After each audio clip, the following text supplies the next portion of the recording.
Welcome back, everyone. We're returning now to developing news out of Uxbridge tonight, where an officer was killed while working in the line of duty this morning. Western Mass News reporter Addie Patterson live in studio with more. Addie. Chris and Amanda, that officer has been identified as Stephen Laporta of Uxbridge. Laporta now leaves behind his wife and 13-year-old child. In our eyes, he was a hero.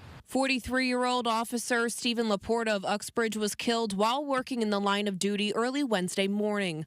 Laporta was helping a motorist involved in a car accident on the highway when he and his patrol vehicle were hit by a tractor-trailer unit. The incident closing down the road and backing up traffic on the highway for hours as crews worked to clear the area. Life-saving measures were performed by first responders, but Laporta died from his injuries at the scene.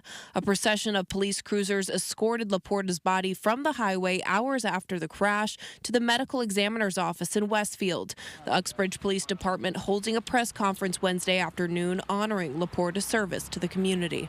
This heartbreaking incident reminds us of the risks that law enforcement officers take every day. Officer Laporta gave his life in service to this community, a sacrifice that we will never forget. Members of the police department also honoring Laporta during Wednesday's state police graduation ceremony in Springfield. We would also like to acknowledge our brothers and sisters at Uxbridge Police Department who have lost one of their members last night.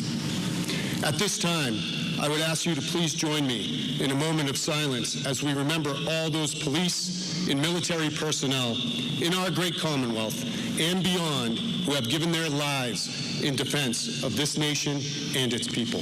Western Mass News heard from Governor Maura Healey at Wednesday's graduation ceremony. She tells us all flags on state buildings have been ordered to fly at half-staff in Laporta's honor. The governor expressing her sympathies to those who knew and worked with Officer Laporta.